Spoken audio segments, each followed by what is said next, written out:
बिस्मिल्लाहिर्रहमानिर्रहीम। Dear students, आज हम पढ़ने लगे हैं और ऑपरेशन डिजिटल इलेक्ट्रॉनिक्स में जो हम सर्किट यूज़ करते हैं उनमें जो ऑपरेशन इस्तेमाल होते हैं। पहले हमने पढ़ा था एंड ऑपरेशन और आज हम डिस्कस करने लगे हैं और ऑपरेशन को। उम्मीद है कि ये भी आपको समझ में आ जाएगा, तो इस वीडियो को लाइक और सब्सक्राइब लाजमी कीजिएगा। चलते हैं हम अपने टॉपिक की तरफ। जैसा कि हमने लास्ट टॉपिक में भी पढ़ा था कि जब हमारे पास दो वैल्यूज़ होती हैं जस्ट, यानी कि एक इनपुट और एक आउटपुट वैल्यू होती है, तो उसमें सिंपल जो है वो इस्तेमाल होता है बाइनरी ऑपरेशन। जैसे अगर हमने इसको ऑफ़ कर दिया तो जो लाइट है वो भी ऑफ़ हो गई, और इस तरह स्विच को जो अगर हमने ऑन कर दिया तो लाइट भी है ऑन हो गई। अब जब हमारे पास दो स्विचेस होते हैं या दो इनपुट होती हैं तो उस वक्त जो है वो हमारे पास आउटपुट कैसे हासिल होती है और इनपुट जो हम देते हैं उसकी जो कम्बिनेशन है या उसका जो रिज़ल्ट है वो हमें कैसे हासिल होता है। देखिए, हमारे पास एक सर्किट है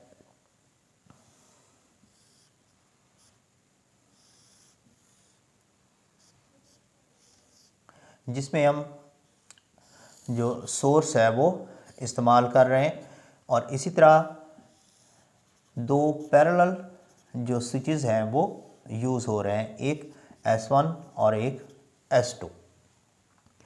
अब देखें, जब हम S1 को क्लोज़ कर दें तो क्या लाइट ऑन होगी या नहीं होगी।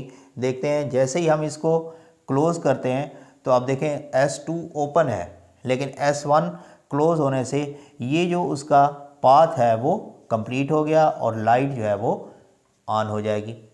इसी तरह अगर हम S1 को जो है वो ओपन रहने दें और S2 को जो है वो कंप्लीट कर दें तो फिर भी जो है वो हमारे पास लाइट ऑन रहेगी, क्योंकि अब इसने जो पाथ यूज़ किया है वो ये वाला पाथ यूज़ किया है, और इस तरह इसका सर्किट जो है वो कंप्लीट हो गया। इसी तरह अगर इन दोनों को हम क्लोज़ कर दें तो उस वक्त देखें कि इसका सर्किट जो है वो मुकम्मल है और यहाँ से भी लाइट जो है वो ऑन हो गई है। अब इसमें देखें कि लाइट सिर्फ एक कम्बिनेशन में जो है वो ऑफ रहती है जब दोनों स्विचेस जो है वो ओपन रहे। अगर दोनों स्विचेस ओपन नहीं रहेंगे, इनमें से कोई एक स्विच भी है जो है वो क्लोज़ है, तो सर्किट जो है वो उसको कंप्लीट हो गया और उसको पैरेलल वे जो है वो मिल गया और लाइट है वो ऑन हो गई है। अब देखें, S1 अगर जो है वो क्लोज़ होगा और S2 जो है वो ओपन होगा तो फिर भी जो है वो लाइट ऑन हो जाएगी। इसी तरह अगर S2 जो है वो क्लोज़ हो और S1 जो है वो ओपन हो तो फिर भी लाइट ऑन हो जाएगी। अब लाइट की जो मिनिमम वैल्यू है, यानी कि जहाँ पे वो ऑफ हो जाती है, वो कंडीशन है जहाँ S1 भी ओपन होगा और S2 भी ओपन होगा, तो इस कंडीशन में जो है वो लाइट ऑफ रहेगी। अदरवाइज़ जो है वो तमाम कम्बिनेशन में लाइट हमें हासिल हो जाएगी। तो इसको हमने ट्रुथ टेबल के ज़रिए दिखाना है। जैसे ट्रुथ टेबल में हम यूज़ करते हैं बाइनरी वैल्यूज़ जो 0 और 1 होती हैं, यानी कि एक 0 को हम कहते हैं लो वैल्यू, यानी कि जो ओपन होगी, और 1 जो है वो हमारे पास मैक्सिमम वैल्यू या यहाँ पे स्विच के हिसाब से देखें तो क्लोज़ होगी। अब वैल्यूज़ हम इनपुट वैल्यूज़ जो हैं वो कितनी इस्तेमाल करते हैं या ट्रुथ टेबल में कितनी हमें रोज़ बनानी पड़ती हैं, उसके लिए हमारे पास जो फार्मूला है वो है 2 पावर n, यानी कि जितने भी हमारे पास स्विचेस होंगे या जितनी इनपुट होंगी उसकी हम पावर ले लेंगे। तो 2 हमारे पास इनपुट जो है वो 2 हैं, तो 4 जो है वो हमारे पास मैक्सिमम कम्बिनेशन आ सकते हैं इसके। इसी तरह अगर हमारे पास 3 जो है वो स्विचेस होते तो उस वक्त जो हमारे पास मैक्सिमम कम्बिनेशन होते वो 9 होते। अब हम ट्रुथ टेबल इसकी बनाते हैं, तो देखें इसको, हमारे पास 4 कम्बिनेशन बनेंगे इनपुट के। अब हम देखते हैं कि जब हमारे पास 0 और 1, जब एक ओपन था और एक क्लोज था, तब भी हमारे पास मैक्सिमम हासिल हुई वैल्यू, और इसी तरह अगर हम पहले स्विच को क्लोज़ कर देते हैं और दूसरे को ओपन रखते हैं तब भी हमारे पास क्या है, मैक्सिमम वैल्यू है। और इसी तरह अगर दोनों हमारे पास ओपन हो जाती हैं तो फिर हमारे पास जो है वो मिनिमम या लोएस्ट वैल्यू आएगी, और इसी तरह जब दोनों हमारे पास मैक्सिमम होंगी तब भी हमारे पास क्या होगा, मैक्सिमम वैल्यू हासिल होगी एज ए आउटपुट। तो अब देखें कि ये दो वैल्यूज़ जो हैं ये ऐड हो रही हैं या मल्टीप्लाई हो रही हैं। अब देखें 0 + 1 1, इस तरह 1 + 0 1, 0 + 0 0, इस तरह 1 + 1 1। अब होना तो 2 चाहिए था, लेकिन हमने क्या इस्तेमाल किया 1, क्योंकि बाइनरी वैल्यूज़ में हमारे पास रिज़ल्ट या 0 होता है या 1 होता है। जो 2 वैल्यूज़ होती है वो हमारे पास एनालॉग सर्किट में होती है, यहाँ पे हम डिजिटल इस्तेमाल कर रहे हैं, तो मैक्सिमम वैल्यू जो है वो 1 होगी। तो ये हमारे पास क्या है, मैक्सिमम वैल्यू। अब इन 4 कम्बिनेशन से हमें पता चला कि ये जो दो वैल्यूज़ हैं ये आपस में ऐड हो रही हैं। तो ऐसा ऑपरेशन जिसमें दो वैल्यूज़ जो हैं वो ऐड हो जाएं उसको हम कहते हैं ऑर ऑपरेशन।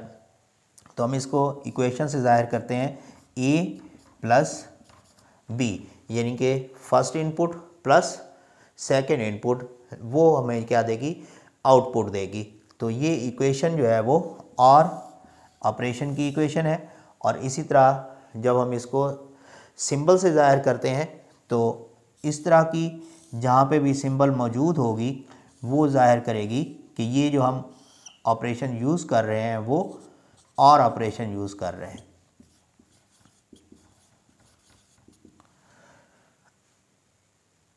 तो ये था हमारे पास और ऑपरेशन। और गेट क्या होते हैं, द सर्किट्स वी यूज़ और ऑपरेशन दैट इज़ कॉल्ड और गेट। अब इसी पूरे सर्किट की ऑपरेशन जो है वो हम आपको एनिमेशन के ज़रिए दिखाते हैं, जहाँ से क्लियर हो जाएगा कि जब जो कम्बिनेशन इस्तेमाल कर रहे हैं हम वो कैसे आउटपुट हमें दे रहे हैं।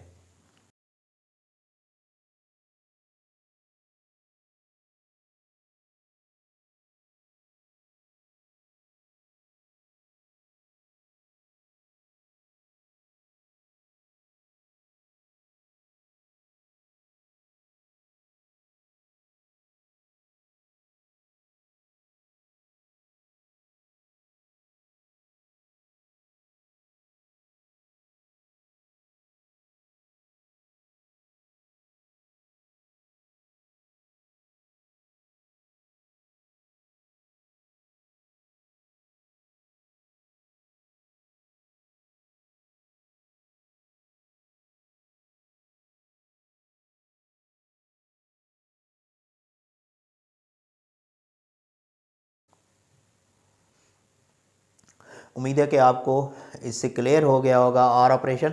तो हम अपने टॉपिक को सम अप करते हैं। और ऑपरेशन क्या होता है, ऐसा ऑपरेशन जिसमें जो वेरिएबल्स हैं या हमारे पास जो बाइनरी वैल्यूज़ हैं उनको हम ऐड करते हैं, वो ऑपरेशन क्या कहलाता है, और ऑपरेशन कहलाता है। और उसमें जो हम मैक्सिमम कम्बिनेशन दे सकते हैं वो हम इस फार्मूले से 2n से जो है वो मालूम कर सकते हैं। और इस तरह ये हमारे पास ट्रूथ टेबल है जिसमें तमाम आउटपुट जो है वो मैक्सिमम हासिल होते हैं, सिवाय एक कम्बिनेशन के जिसमें दोनों इनपुट्स जो हैं वो ज़ीरो होंगी।